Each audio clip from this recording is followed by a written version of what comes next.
그날에 내가 어디에 설 것이냐 하는 것은 오늘 내가 어디에 서 있느냐가 결정할 것입니다. 그날에 주님을 뵙기를 원한다면 오늘 우리가 주님을 만나야 합니다. 아멘. 예수님의 얼굴에 익숙한 자들만이 예수님 오실 때 그분을 알아볼 수 있을 것입니다. 오늘은 아멘. 계시록 6장과 7장을 우리 함께 살펴볼 건데요. 이 복잡한 애연적 사건에 골몰하기보다는 오늘 내가 어디에 서 있느냐를 확인하는 그런 시간이 되었으면 좋겠습니다. 아멘. 오늘은 질문 하나를 더했습니다. 그래서 이렇게 제가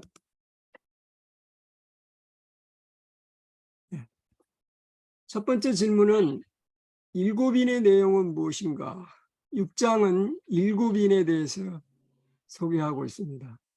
두 번째 질문은 여섯째 인과 일곱째 인 사이에 하나님께서 바람을 붙잡고 있는 동안에 이 땅이 어떤 일이 이루어지고 있는가? 7장입니다.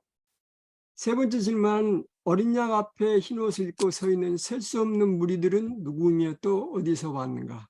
7장의 내용입니다. 네 번째 질문은 누가 목자가 되시며 저들을 어디로 인도하시겠는가? 7장입니다. 그래서 오늘 포커스는 7장입니다. 마지막 분과 도의에서 마지막 시대의 대쟁투에서 우리에게 승리를 주시는 예수님 안에 오늘 나는 굳게 서 있는가라고 하는 주제로 한번 토론해 보시기 바랍니다. 자, 일곱인이라고 하는 게 뭐죠?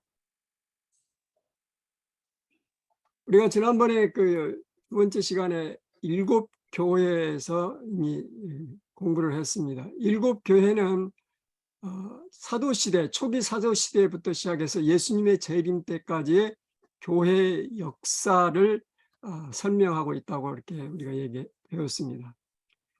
마찬가지로 일곱인도 사도시대부터 예수님 재림 때까지의 그 상태를, 역사를 설명하고 있습니다.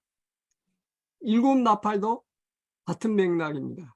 그러니까 하나님께서는 세 번에 걸쳐서 똑같은 얘기를 다른 각도에서 지금 설명하고 계시는 것입니다.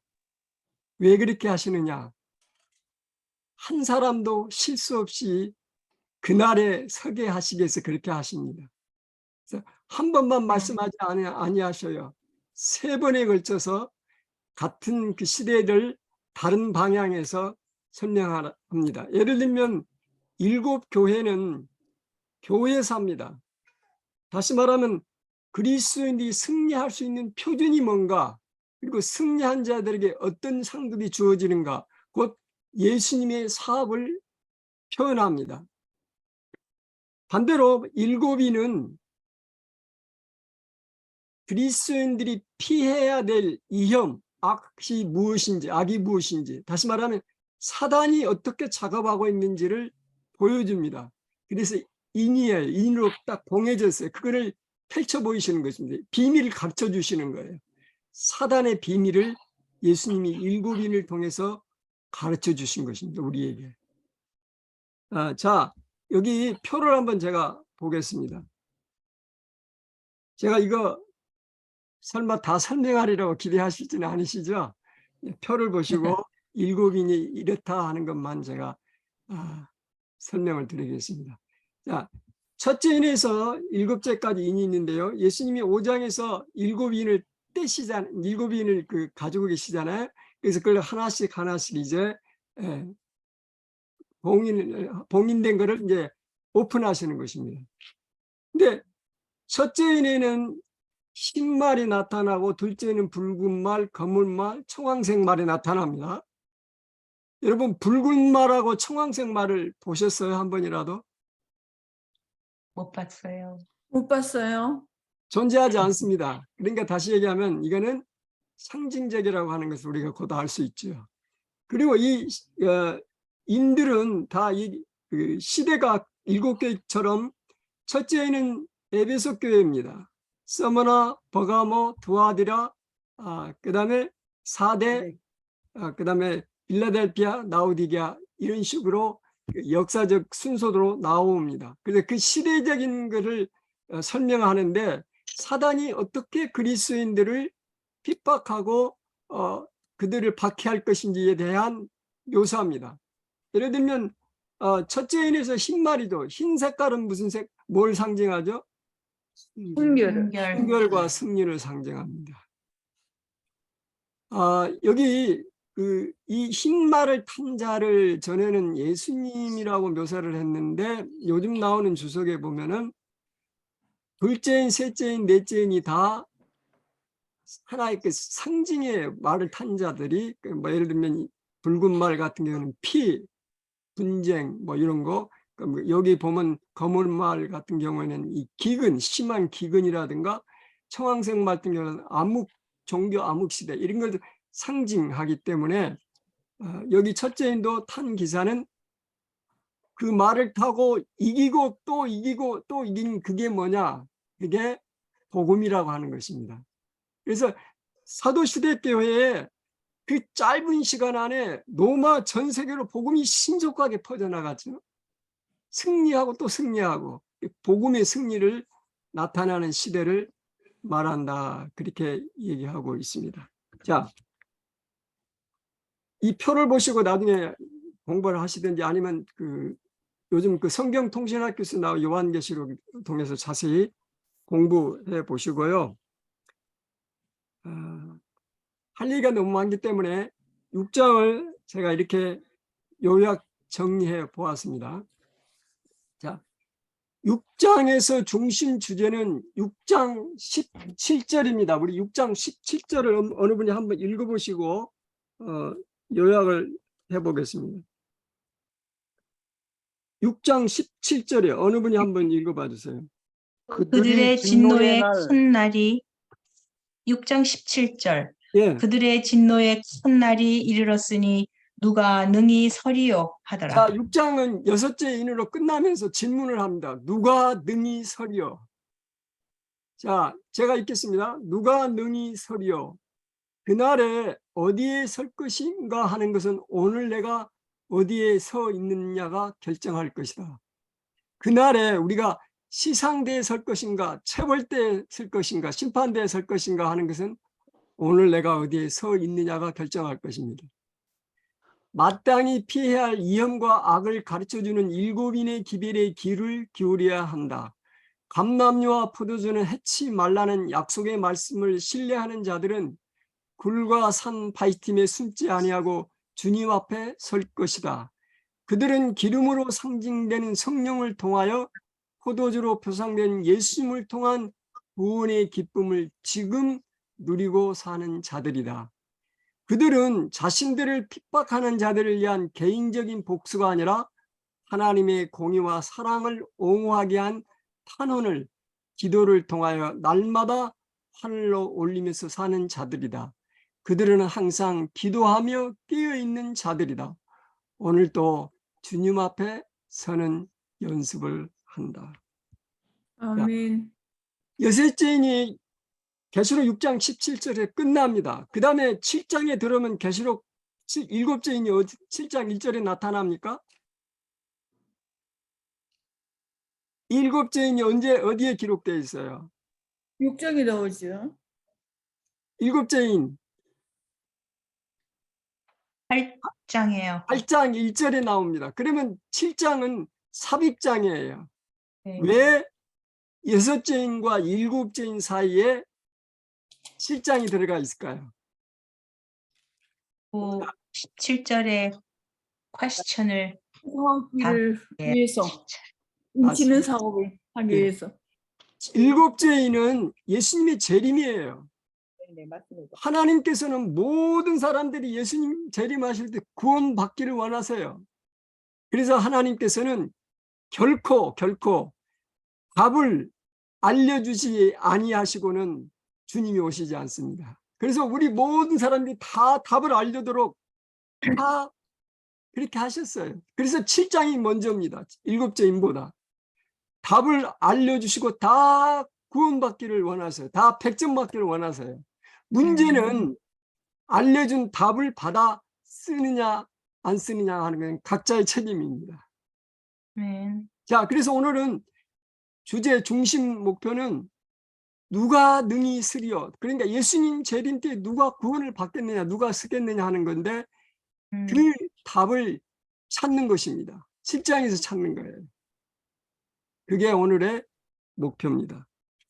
자, 누가 능히 서리요 하라고 하는 말은 나음 1장 6절에도 나옵니다. 누가 능히 그 분노하신 앞에 서며 누가 능히 그 진노를 감당하랴.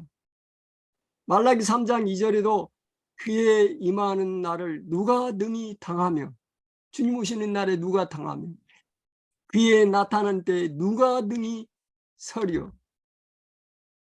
누가복음 21장 36절에는 이러므로 너희는 장차 올 이 모든 일을 능히 피하고 임재 앞에 서도록 항상 기도하며 깨어 있으라 하시니라. 그렇게 말씀하셨습니다. 자, 두 번째 질문입니다. 그러면 6째인과 7째인 사이에 하나님께서 바람을 붙잡고 있는 동안에 어떤 일들이 행해지고 있어요. 우리 어느 분이 계시록 7장 1절에서 2절을 한번 읽어봐 주세요. 3절까지 한번 읽어봐 주세요. 이 일 후에 내가 내 천사가 땅 내 모퉁이에 선 것을 보니 땅의 사방의 바람을 붙잡아 바람으로 하여금 땅에나 바다에나 각종 나무에 불지 못하게 하더라. 또 봄에 다른 천사가 살아계신 하나님의 인을 가지고 해 돋는 데로부터 올라와서 땅과 바다를 해롭게 할 권세를 얻은 네 천사를 향하여 큰 소리로 외쳐 가로되 우리가 우리 하나님의 종들의 이마에 인치기까지 땅이나 바다나 나무나 해하지 말라 하더라. 예, 내가 그렇습니다. 고맙습니다. 6째 이는 예수님의 재림의 징조가 거기 다 나옵니다. 그 연대 뭐 암흑일, 그 다음에 뭐 유성, 별이 떨어지는 그 여러분 이미 다 공부하신 것 그 보시고요. 그러니까 6째에는 재림의 징조고 7째에는 예수님의 재림이기 때문에 우리가 어떻게 재림을 맞이할 수 있는지를 7장에서 지금 답을 주고 있는 것입니다. 그래서 여기 네 천사가 네 모퉁이에서 바람을 붙잡고 있다 그랬어요. 계시록에서 상징적으로 바람은 뭘 상징하죠? 전쟁, 전쟁을 상징합니다. 그러니까 인도와 심판. 하나님께서 지금 전쟁을 붙잡고 계세요. 그거를 네 천사가 바람을 놓는 순간에 온 세상이 아수라장이 될 것입니다. 이미 시작했는지 몰라요. 이번 주에 계속 뉴스가 뭐가 뜹니까? 전쟁. 진짜 이게 중동 문제는 영원히 해결할 수 없는 문제처럼 보여요.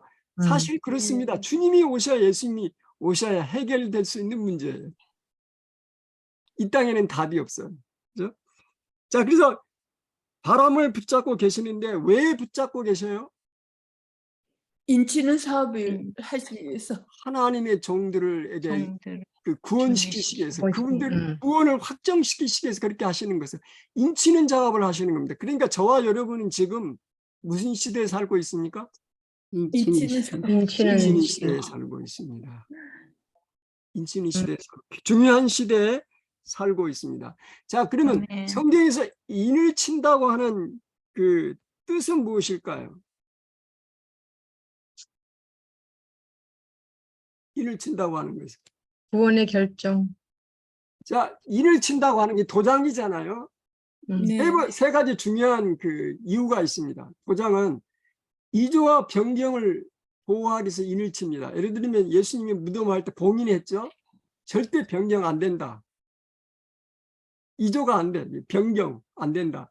둘째는 신뢰성을 보증하는 것입니다. 내가 딱 인을 친다고 하는 건 내가 보증한다는 거죠. 사인한다. 사인할 때는 보증하는 거죠. 사인하는 사람이. 세 번째는 수용입니다.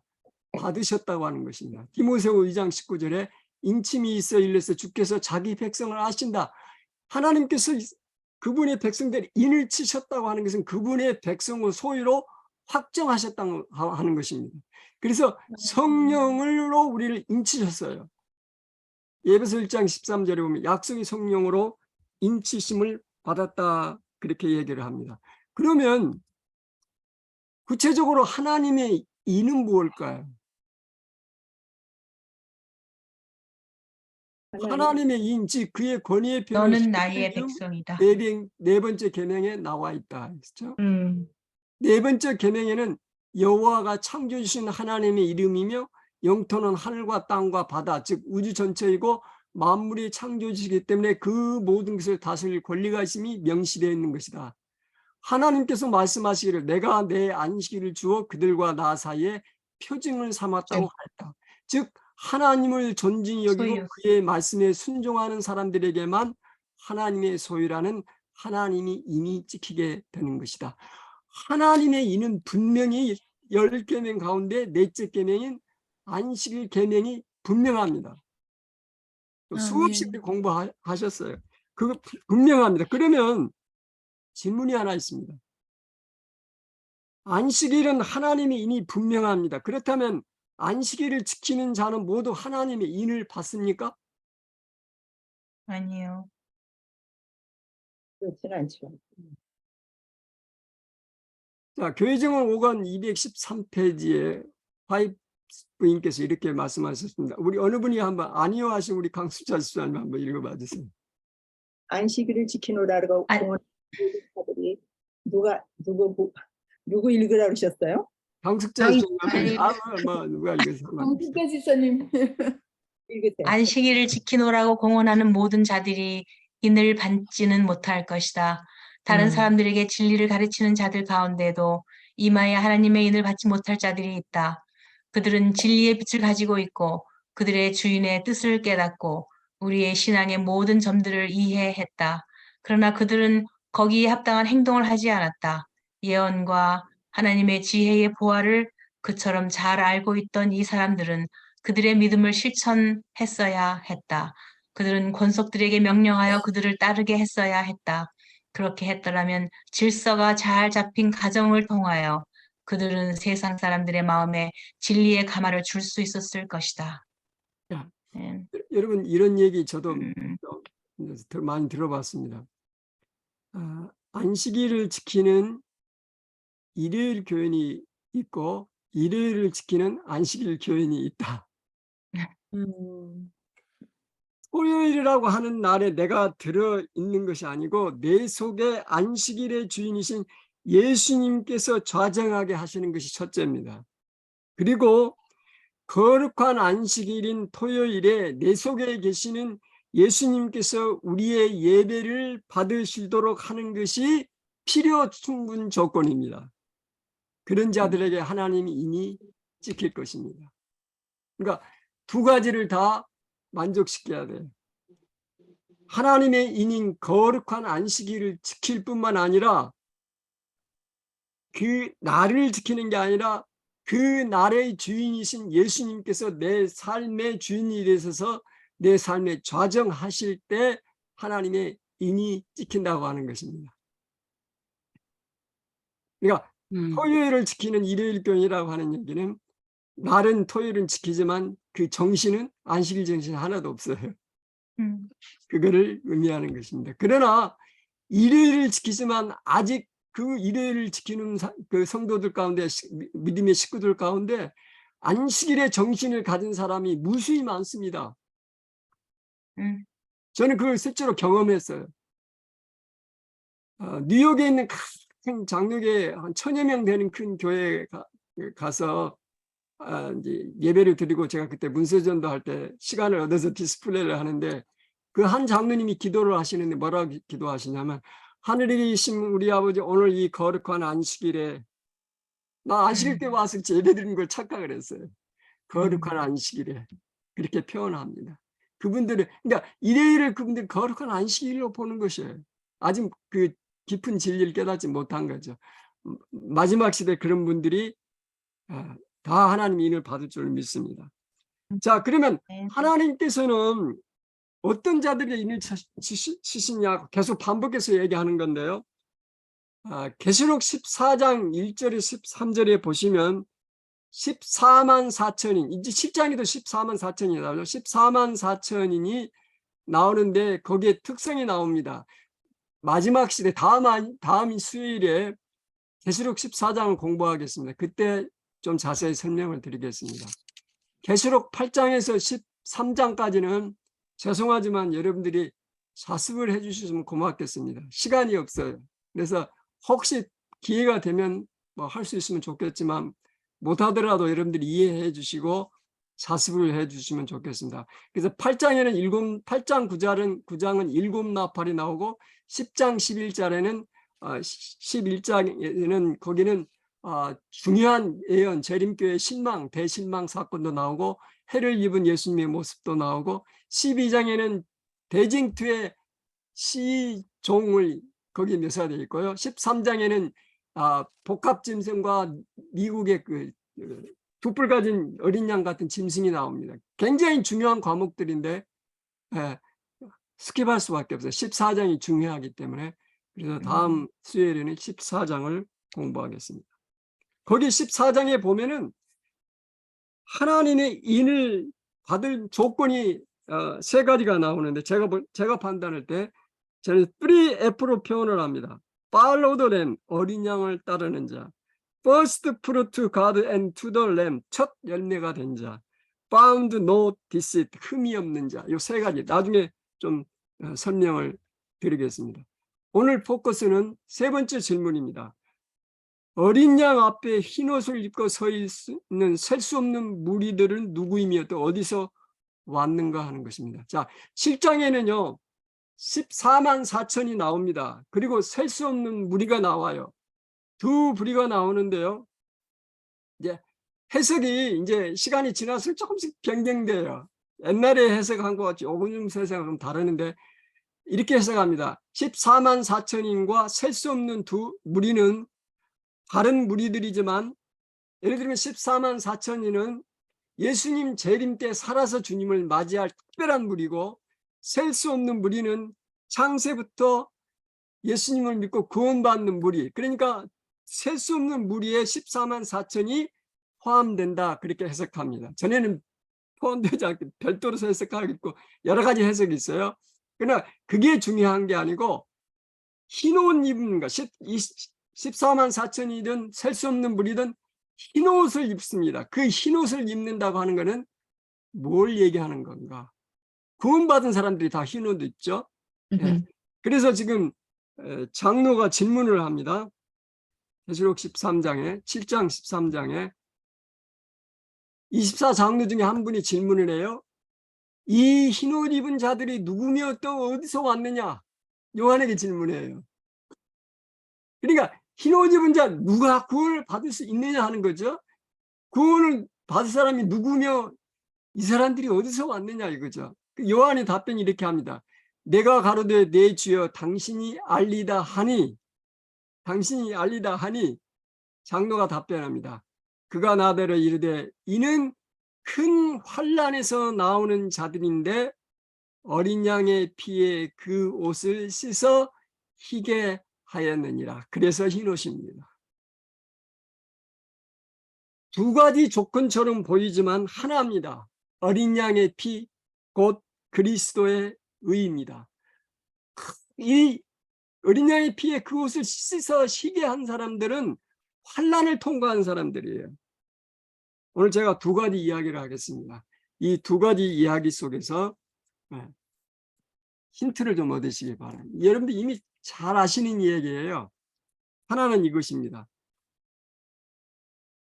그 은을 연단하는 그 재련소 있죠. 재련소에서 은을 연단하는 과정에서 이제 얘기가 나오는데 불꽃이 뜨거울수록 금속은 그곳에서 나올 때 더 순결해진다고 합니다. 그러니까 열이 높으면 높을수록 금속은 더 순결해진다고 하는 것입니다.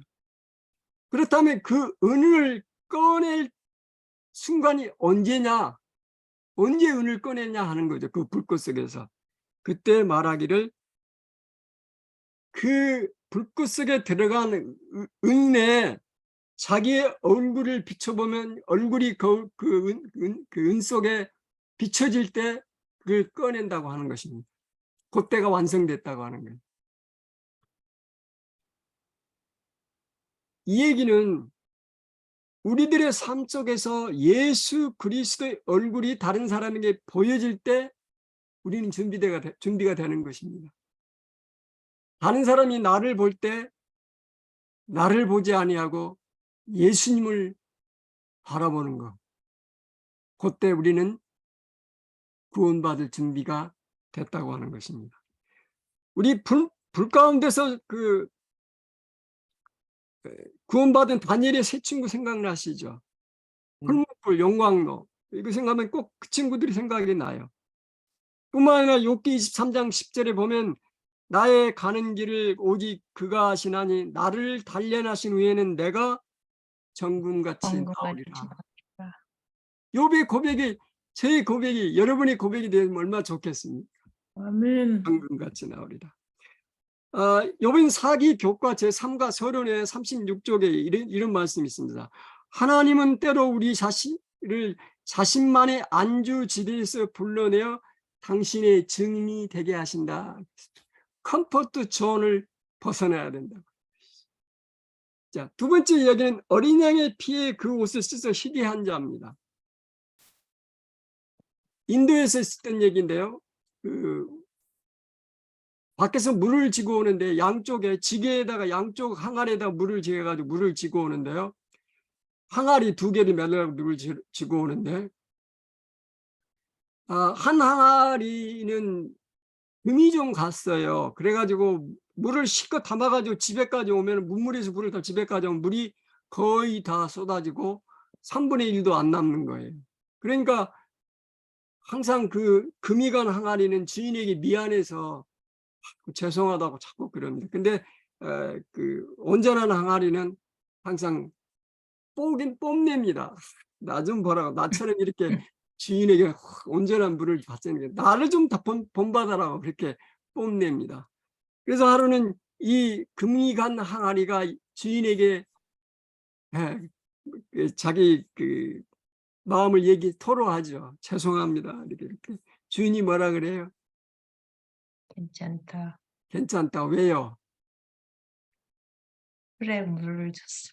집에서 그 우물까지 가는 그 사이에 그 흠이 난 그 항아리 쪽으로 꽃씨를 심어가지고 갈 때마다 꽃에 물을 줘가지고 그 꽃이 만발해가지고 그 꽃을 꺾어서 항상 집에다 단장을 했다는 것입니다. 아멘.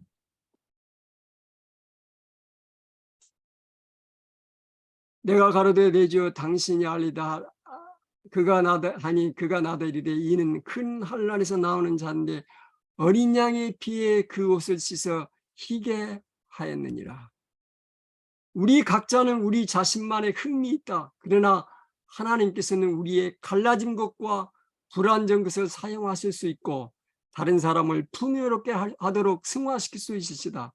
그리고 우리는 그들의 흠까지도 감사하는 법을 배울 수 있다. 그렇게 얘기합니다.